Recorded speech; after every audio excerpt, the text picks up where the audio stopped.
अस्सलामुअलैकुम students, how are you all? I hope you all are fine.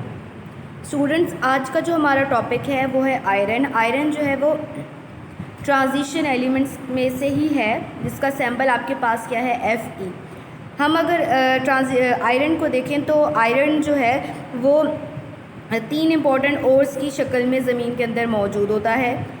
सबसे पहला जो आपके पास है वो आपके पास है मैग्नीनाइट, ठीक है, जिसका फॉर्मूला आता है Fe3O4। देन इसके बाद आपके पास जो नेक्स्ट आता है ये आता है आपके पास hematite. And the last one जो आपके पास आता है ये आपके पास क्या कहलाता है, ये लाइमोनाइट इस वजह से कहलाता है क्योंकि ये लिटिल बिट लाइम कलर का, लाइम ऑरेंज कलर का आ रहा होता है। तो जो आपके पास आयरन है ये बहुत प्रीवियस ईयर से यूज़ हो रहा था, it is pre historic days में यूज़ हो रहा था, मगर चाइनीज़ ने जो है इसको मतलब तकरीबन 2500 BC के अंदर उन्होंने इसको यूज़ करना शुरू कर दिया, मगर सब कॉन्टिनेंट में तकरीबन 600 BC के राउंड अबाउट जो है ना आयरन का इस्तेमाल होना शुरू हो गया। सबसे पहले हम कमर्शियल फॉर्म्स ऑफ आयरन पे जाने से पहले हम ये देख लेते हैं कि जो हम आयरन जो है उसका जो ओर्स हैं उसको हम जब मुख्तलिफ़ तरीक़ों से गुजारते तो हम 3 किस्म के आयरन ऑब्टेन करते हैं। सबसे पहला हमारे पास जो ब्लास्ट फर्नेस में जब आयरन कोर को गुजारते तो हमारे पास जो पिग आयरन प्रोड्यूस होता है, इस पिग आयरन से हम मज़ीद थ्री मतलब कैटेगरीज ऑफ आयरन प्रोड्यूस करते हैं, जो हमारे पास कास्ट आयरन कहलाता है, रॉट आयरन कहलाता है, एंड आपके पास क्या कहलाता है, स्टील कहलाता है।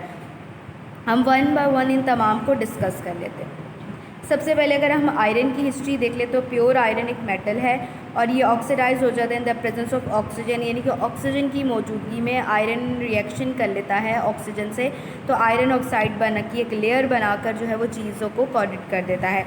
इसके अलावा the property of iron can be modified by alloying with its various other metals and some non metals notable carbon and silicon to form steel. इसका मतलब क्या है कि देखो हमारे पास आयरन की कैपेसिटी होती है कि इसको जंग लग जाता है, मगर हम इसको मुख्तलिफ़ किस्म की मेटल्स के साथ जब ज्वाइन करते हैं तो एलॉय बनाते हैं, तो एलॉय एक तो आयरन को स्ट्रेंथनिंग पावर भी ज़्यादा दे देगा और दूसरा ये होगा कि ये अच्छा आपके पास एक प्रॉपर्टी वाइज इसकी इनहेंस हो जाएगी जिसको कॉरिजन नहीं होगी।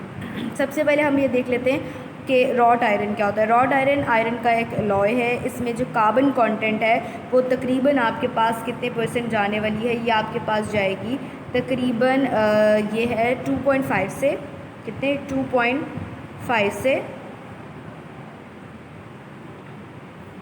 2.5 से लेकर आपके पास जाती है 0.25 तक, ये जाती है, यानी कि इसमें इतने % कार्बन होता है। अगर जो रॉट आयरन होता है ये टफ़ होता है, मेलिएबल एंड डक्टाइल होता है, इजीली वेल्डेड हो जाता है, और इसके अलावा most amount of wrought iron modest amount of wrought iron was used as a raw material for the manufacturing of steel, and it is usually which was mainly used to produce swords, cutlery and blades होता है। अब for example ये आपको नज़र आ रहा है कि कुछ ऐसे आर्टिकल्स ऐसे होते हैं कि जिनकी प्रिपरेशन के अंदर ब्लेड्स हो गए, तलवारें हो गई है, उनके लिए जो है ये इनके अंदर रॉट आयरन का इस्तेमाल किया जाता है। हम वैसे कास्ट आयरन देख लेते हैं। कास्ट आयरन जो है ये आपके पास जो आयरन होता है कास्ट आयरन का, ये जो है इसके अंदर जो कार्बन कंटेंट होता है वो आपके पास आता है, वो आता है 2.5 से लेकर आपके पास आता है 4.5 तक जाता है, इसके अंदर कार्बन कंटेंट जाता है, ठीक है, कार्बन की परसेंटेज इसमें चली जाती है। अब क्या है, कास्ट आयरन के अलावा हमारे पास जो है कास्ट आयरन इस तरह के जो एक बर्तन होते हैं उनके अंदर बनाने के लिए इस्तेमाल किया जाता है। सबसे पहले हम लोग को देख लेते हैं कि जो कास्ट आयरन है उसकी मैन्युफैक्चरिंग देख लेते हैं कि कास्ट आयरन किस तरह से प्रिपेयर किया जाता है। ये जो हम टॉपिक पढ़े हैं बोर्ड पॉइंट ऑफ व्यू से बहुत ज़्यादा इंपॉर्टेंट है।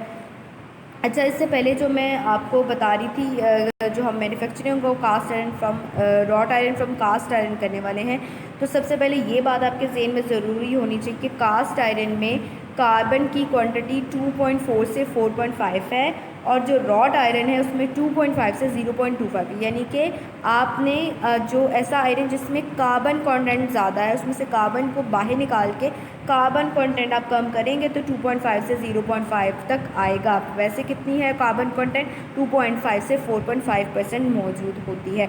इसके अलावा नेक्स्ट मैं आपको बताती चलूँगी, जब हम मैन्युफैक्चरिंग करेंगे कास्ट आयरन की, तो इंशाल्लाह हम नेक्स्ट टॉपिक में ही देख लेंगे जो रॉड आयरन आपके पास मौजूद होता है। तो रॉड आयरन जो है ये purest form of commercial iron होता है। इसमें कार्बन की परसेंटेज लो होती है, ठीक है, और कार्बन की परसेंटेज हमारे पास अप टू 0.3% तक इसमें क्या होना चाहिए, कार्बन होना चाहिए। और इसके अलावा जब हम रॉड आयरन प्रिपेयर कर रहे होते हैं from the cast iron carbon content ज़्यादा है, तो उसके साथ साथ इसमें इम्प्योरिटीज़ भी ज़्यादा होंगी। आपको कौन सी इम्प्योरिटीज़ हैं जो इसमें ज़्यादा होंगी? फॉर एग्जांपल इसमें इम्प्योरिटी होगी सल्फ़र की, आपके पास होगी। इसके अलावा आपके पास उसमें इम्प्योरिटी होगी मैंगनीज़ की इम्प्योरिटी हो सकती है, या इसके अलावा आपके पास फॉस्फोरस की इम्प्योरिटी हो सकती है। अब जो आपके पास सल्फ़र है वो उसकी इम्प्योरिटी कितनी है, वो आपके पास आती है तकरीबन 0.2 से लेकर आपके पास आती है 0.15 तक जो है इसके अंदर इम्प्योरिटी होती है, ठीक है, सल्फ़र की।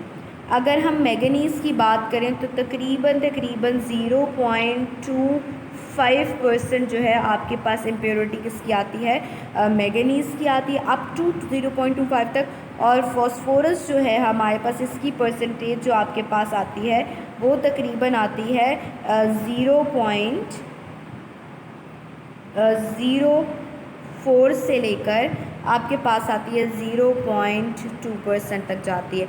इसका मतलब हमारे पास ये हुआ कि जो कास्ट आयरन में अगर कार्बन का कंटेंट 0.3% है, तो इसमें 0.2% आपके पास क्या मौजूद होता है, 0.2 से 0.15% सल्फ़र है, मैंगनीज 0.25% है, और फॉस्फोरस 0.04 से लेकर 0.2% तक। हम कह सकते हैं कि इसमें सल्फ़र की क्वांटिटी में भी ज़्यादा हो सकती है, कि अगर आपके पास मैन्युफैक्चरिंग के टाइम पे अगर ये इम्प्योरिटीज़ कंसिस्टेंट जो है वो कार्बन रहें उस आयरन के अंदर, तो वो आयरन की प्रॉपर्टीज़ डिस्ट्रॉय कर देगा। जो उसकी बाइंडिंग, इमीडिएट बाइंडिंग पावर है, या उसमें जो उसकी कैपेबिलिटीज़ हैं वो क्या हो जाती हैं, कम हो जाती हैं।